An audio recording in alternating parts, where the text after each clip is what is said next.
être ici pour clore, je crois, le dernier marathon de l'année. Alléluia. Je suis très heureux parce que c'est une grâce pour moi de me tenir ici avec vous pour qu'ensemble nous puissions donner gloire à Dieu. Je salue, disons, je dis merci au Seigneur pour son amour et sa grâce. Je dis merci à notre Père spirituel, le pasteur, qui se bat, à notre maman, la servante du Seigneur, à tous les responsables ici, que la grâce et la grâce et la paix de Dieu soient avec eux. À vous tous aussi, nous sommes très heureux et nous bénissons le Seigneur.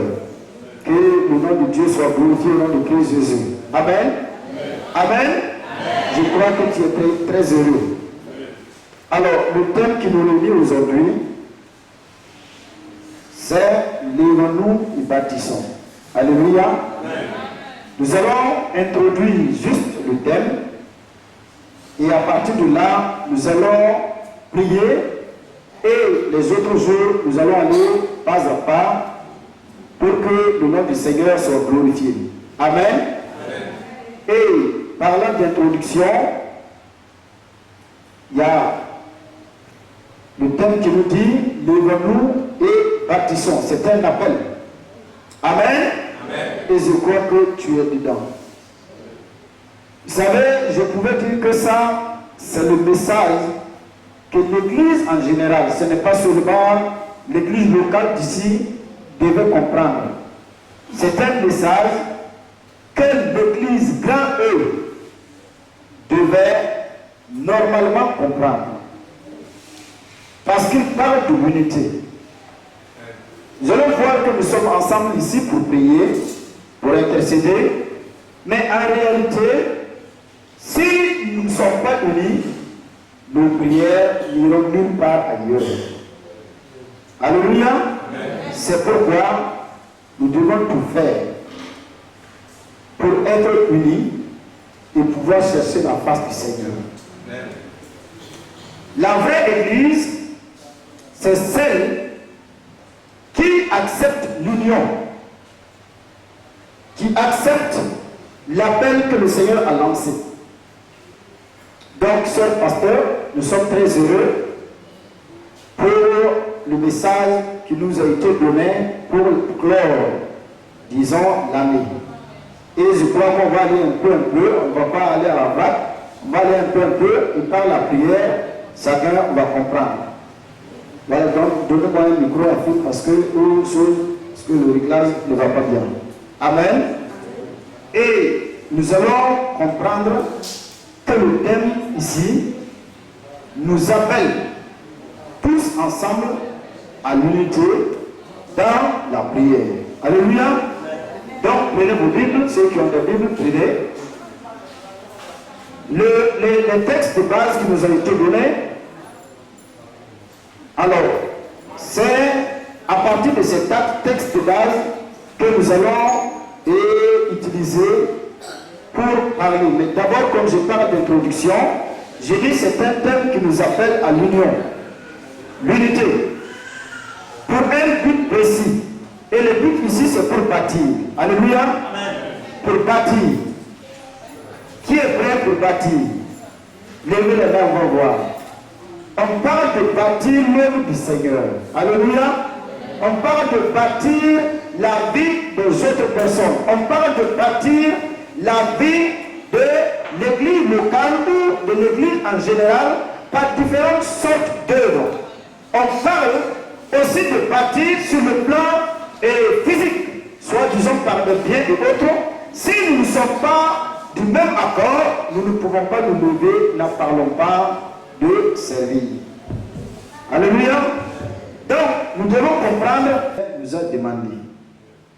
Et le premier point,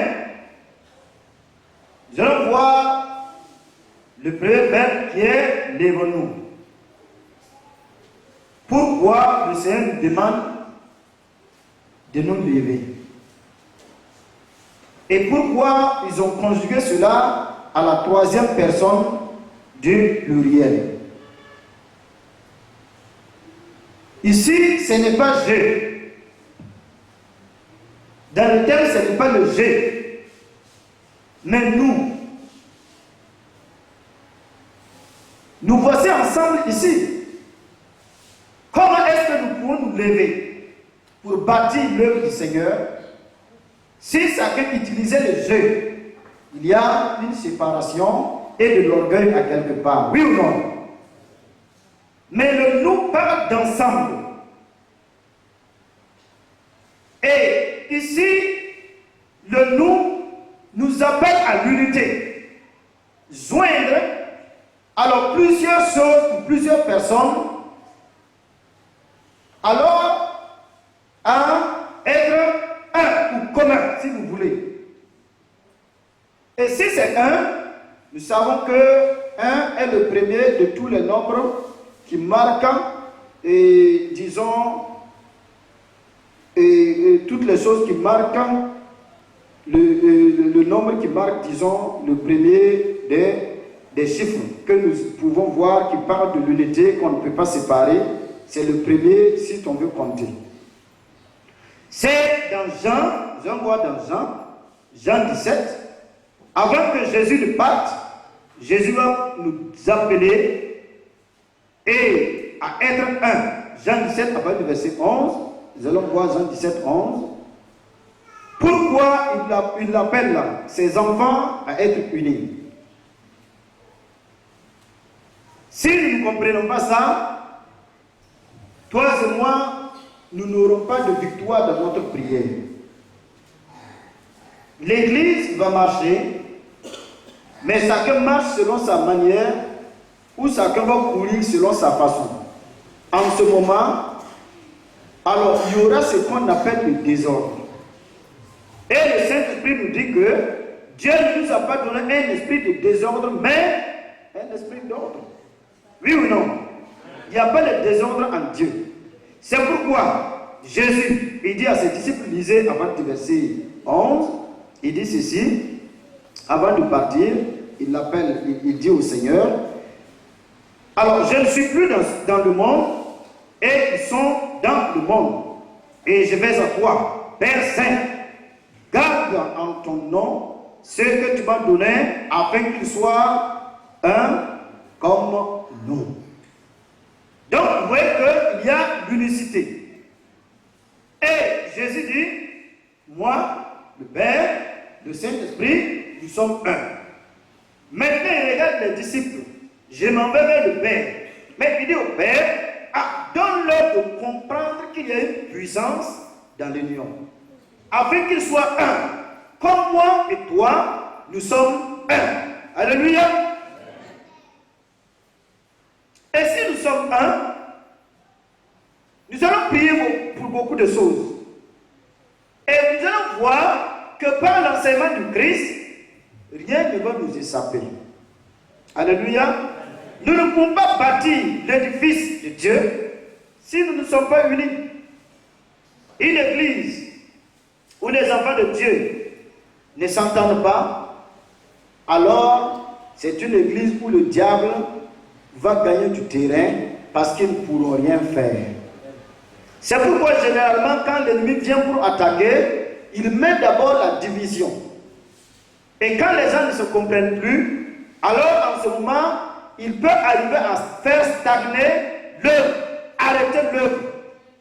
J'ai vu dans une église quelqu'un qui voulait même donner des millions pour bâtir le temple, et une personne dans l'église aussi s'est opposée et a créé des tensions, et cet homme a abandonné son projet. Est-ce qu'on peut comprendre? Pourtant, s'ils étaient unis, s'ils se comprenaient, alors cet homme pourrait le faire. J'ai aussi vu un qui a commencé à bâtir un temple, et le temple c'est, comment dire, là, pour finir, le temple c'était 20 millions. Il a tout déposé. Et en ce moment, l'ennemi entre en jeu quand ils ont commencé à faire le travail et qu'ils sont au niveau de la séance. Alors, il s'en va prendre des gens qui se trouvent et qui trouve des défauts dans la vie de cet homme, le bailleur de fonds, si je peux le dire, alors pour le critiquer. Mais ici, il y a eu un père spirituel qui est sage. Non, la vie de l'homme là n'est pas tout à fait ça. Mais c'est vrai, vous ne comprenez pas les mystères de Dieu. Est-ce que nous sommes, ou bien nous avons la même vision pour bâtir le temple? C'est ça le problème. Si nous avons la même vision, Dieu utilise le faible comme il utilise le fort. Vous avez une capacité que l'autre n'en a pas. Alors, vous êtes saint, oui. Mais est-ce que le travail qu'il a arrêté, votre sainteté peut terminer ça? Vous comprenez? Il faut que chacun d'entre nous accorde sa petite force, sa vision, pour que l'autre puisse aller loin. Si nous ne le faisons pas, alors Dieu peut te demander des comptes parce que tu n'es pas prêt, tu es séparé des autres. Alléluia. Donc le verset 21, Jésus continue pour dire, le même passage, verset 21, il dit, pourquoi m'interroges-tu? Alors pardon, excuse-moi, voilà. Verset 21, afin que tous soient un, comme toi, Père, tu es en moi, et comme je suis en toi, afin qu'eux aussi soient un en nous, pour que le monde croit que tu m'as envoyé. Alléluia. Regardez très bien. Ça, c'est la prière de Jésus-Christ. L'unité. Si nous ne pouvons pas ensemble dire comme le thème dit, lève-nous, mes chers amis, il serait difficile. Très difficile pour nous de pouvoir bâtir. On ne parle pas seulement de bâtir l'œuvre de Dieu, même ta vie. Parce que la Bible nous appelle à prier pour les uns des autres. Mais si vous n'avez pas la même vision, est-ce que vous pouvez prier? Vous ne pouvez pas prier. C'est l'autre prie et pour aller de cette direction, et l'autre dit non, il faut le pousser à cette direction. Donc votre prière n'est pas exaucée. Alléluia. Donc nous pouvons, si nous sommes unis. Alors ce soir, je voudrais que tu puisses comprendre que dans l'union, nous pouvons faire de grandes choses. Et ne pas être comme ces deux personnes que j'ai citées qui sont des hypocrites. Et Jésus, quand vous lisez dans Matthieu, il a dit, il y a certains qui sont comme ça. Ils blanchissent le dehors, mais à l'intérieur, ils sont autrement. Ils sont en dehors du groupe. Il y a un blanc qui est venu dans un village et un vieux était dans l'église malade depuis des années. L'église prie, mais le malade n'est pas guéri.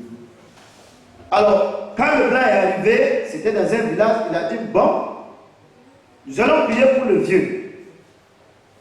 Mais tous ceux qui se trouvent dans l'église, si tu as quelque chose contre le vieux dans ton cœur, il dit tout le monde fermer les yeux. Si tu as quelque chose dans son cœur, dans ton cœur avec le vieux, tu sors.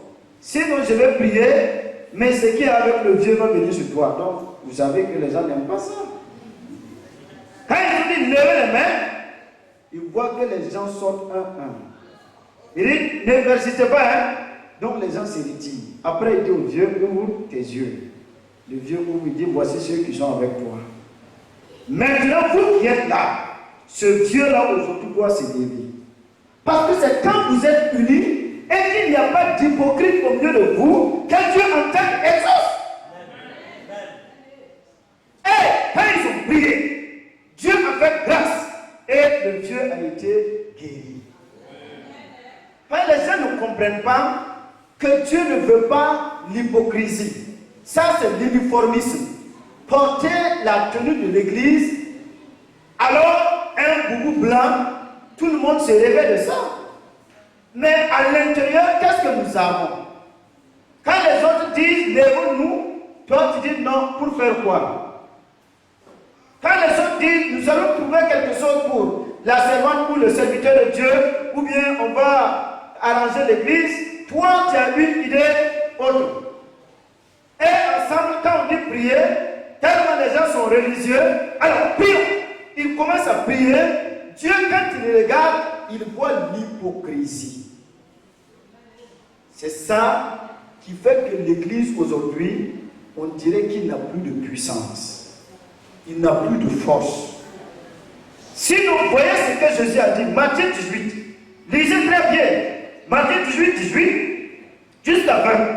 Jésus dit, si réellement nous sommes unis, c'est-à-dire si nous avons une seule pensée, si nous avons les mêmes visions, tout ce que nous allons demander, il va le faire.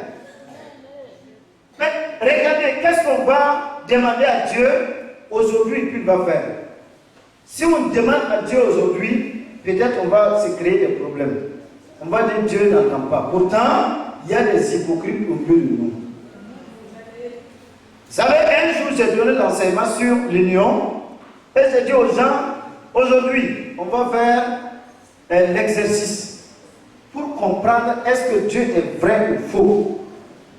J'ai enchaîné les gens sur ça et je les ai dit, nous allons demander à Dieu, qu'est-ce qu'on va demander à Dieu ensemble?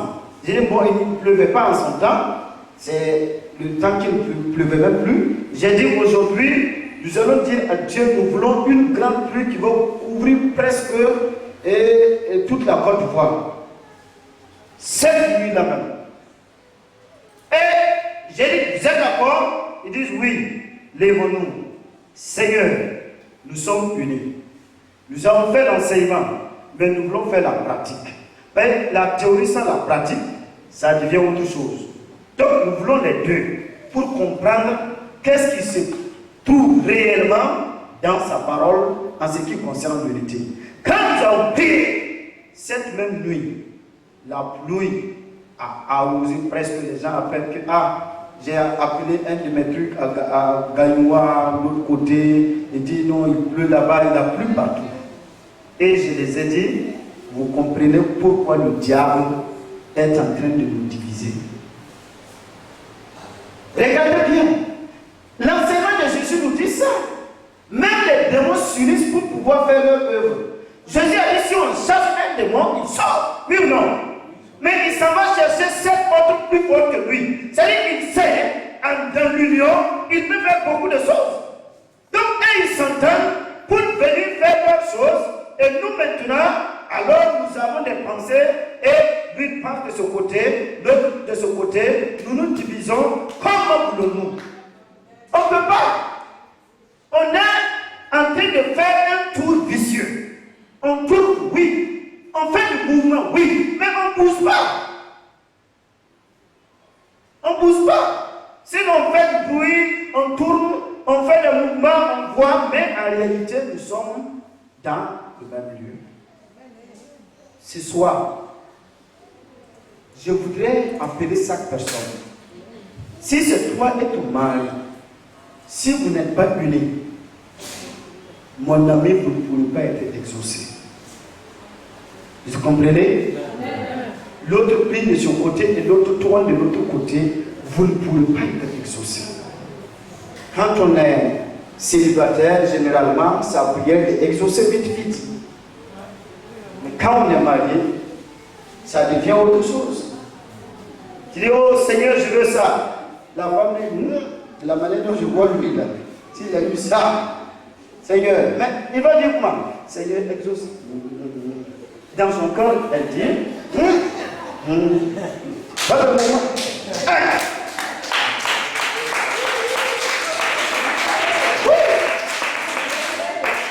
Donc, tu vas prier pendant des mois, des années, et rien ne bouge. Parce que vous n'êtes pas unis. Il y a de l'hypocrisie à quelque part. Et ce soir, nous allons introduire, puisque nous allons parler de cela, de long en large dans tous les points. Si Dieu a pris le temps, je crois que c'est le quatrième marathon, si troisième, voilà, troisième plutôt, alors cela veut dire qu'il y a quelque chose à ajouter pour que tout devienne parfait. Et Dieu trouve maintenant qu'il faut l'union. Pour bâtir, c'est l'entente d'abord. Pour bâtir, entendez-vous. Comprenez quelle est la direction choisie et chacun met ses pensées, sa force, tout ce qu'il peut. Et si vous joignez cela, alors nous aurons la victoire, le succès nous sera donné. Alléluia. Donc, il ne pas être des gens qui ont la robe, mais en réalité, nous réunions ce qui peut nous donner la puissance. Ce soir, nous allons prier.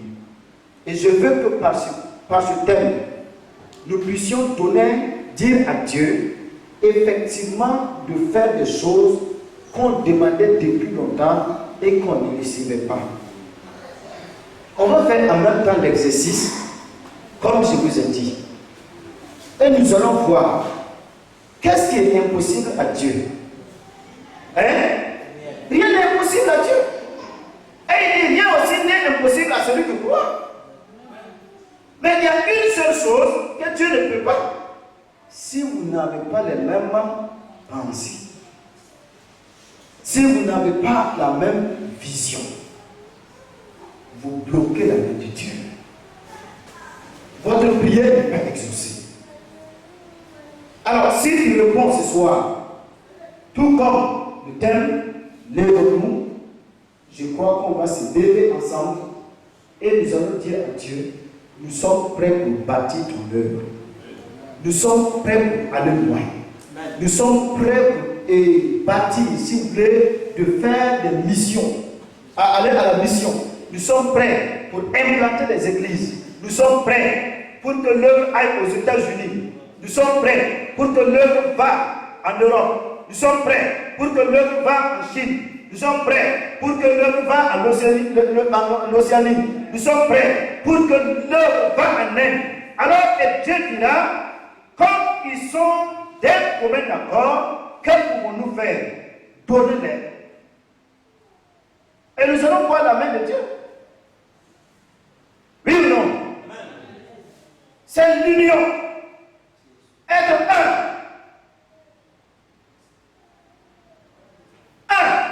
Ce n'est pas deux. C'est la prière du Seigneur Jésus. Vous voyez comment le diable est en train de travailler aujourd'hui? C'est ça, il dit, toute l'église en général devait comprendre ça. La grande église qu'on appelle le grand E, l'église universelle, est divisée sur peut-être de petits points et c'est fini. L'ennemi gagne le terrain. Dans l'église locale, au lieu que les gens soient d'un commun accord, vous savez, je vais vous donner un témoignage avant d'arrêter. J'ai connu le réveil dans une église, une petite église, que j'ai aimée et je ne peux jamais oublier. C'était une église où véritablement il y avait la prière. Et un jour, il y avait un homme qui était venu, il était malade, alcoolique. Dieu lui a guéri. Alors après, il est reparti. Il ne vient plus à l'église. Et personne ne savait ce qu'il fait. Ça a tellement duré qu'un jour, alors il était encore malade. Quand il est arrivé, toute l'église, le samedi, ils ont fait appel que le dimanche, toute l'église, du plus grand jusqu'au plus petit, soit en jeûne pour que Dieu délivre le frère.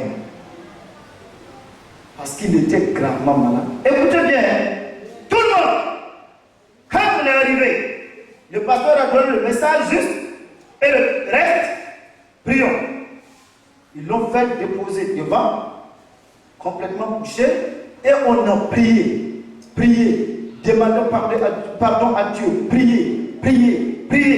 À un temps donné, Dieu a utilisé une femme pour dire ainsi par l'Éternel.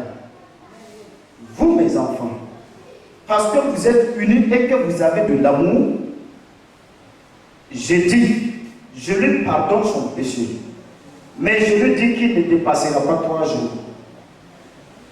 Parce qu'il est parti, il a été irreconnaissant, ses ennemis étaient mes enfants. Et il a parlé mal, mais grâce à l'amour que vous avez, je lui pardonne. Mais il ne vivra pas plus de 3 jours. Ça nous a étonnés. Hein? Effectivement, 3 jours plus tard, ils ont appelé que le monsieur est décédé. Mais il a été pardonné, il ira au ciel. Grâce à quoi? L'amour de l'Église. Si quelqu'un disait, oui, ça l'entendra, c'est comme ça.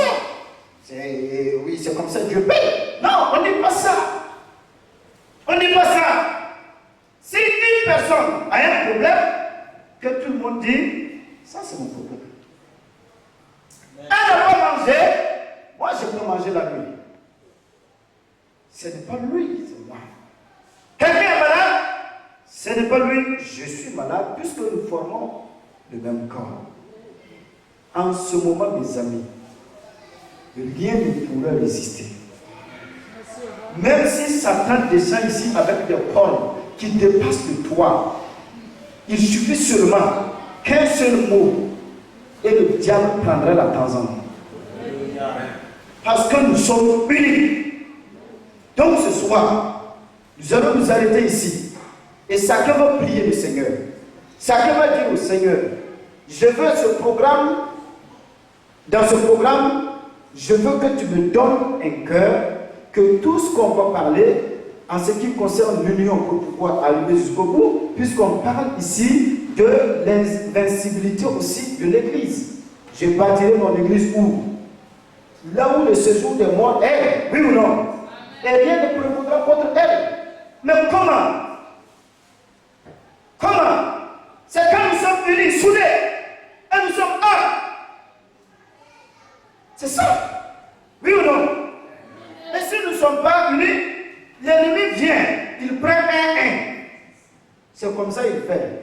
Quand il arrive, il tourne. Jacques dit qu'il roule. Il regarde comme ça. On dit lui là, il est faible. Tout le monde le regarde et dit, laissez-le là-bas. Au lieu de prier pour le donner, laissez-le faible, il ne veut pas où. Et l'ennemi vient prendre le faible. Après quelque temps, un fort aussi est devenu faible. C'est comme ça, non?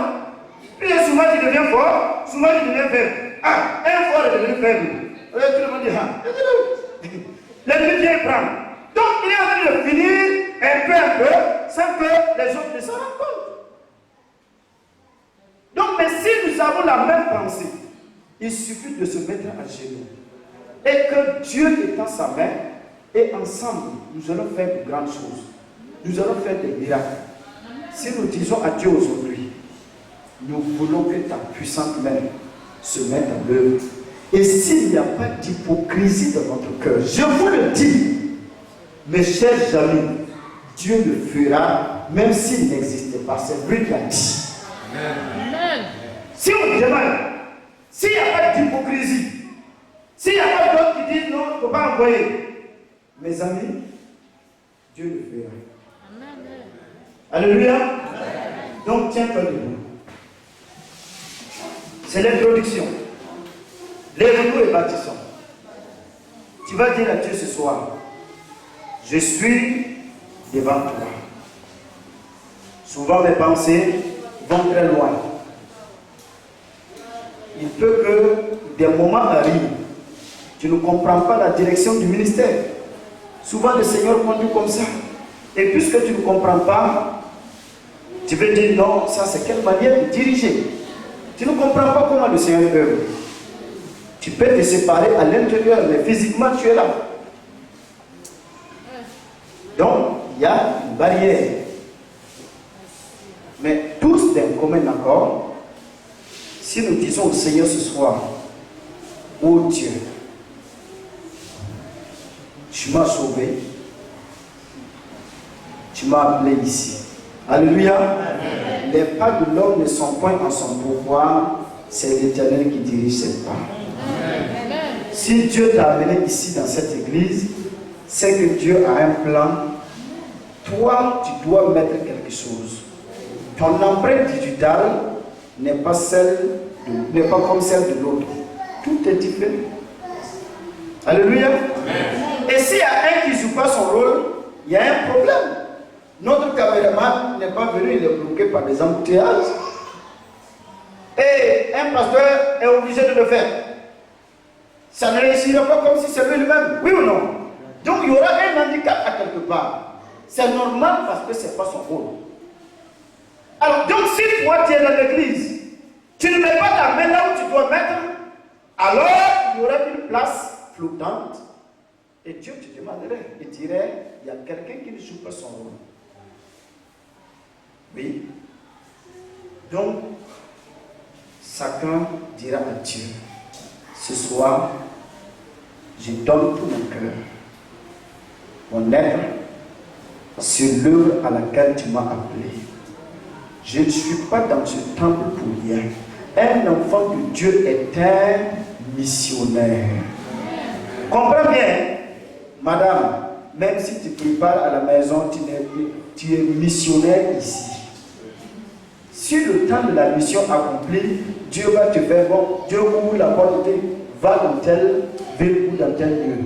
C'est que ta mission est finie ici. Si ce n'est pas fini, oh Seigneur, ouvre les portes, je vais maintenant aller à Gagnois. Il n'y a pas de porte pour aller à Gagnois. Tu vas tout prier, ça ne bouge pas. Tu as une mission, ce n'est pas encore fini. Donc, donne-toi tout entier. Si c'est fini, c'est lui qui affecte. Il t'affecte là où il doit t'amener quand tu n'as pas encore commencé. Donc, dis à Dieu, je suis là, aujourd'hui, je vais me donner entièrement, corps, âme et esprit. Prions le Seigneur. Excellent Père.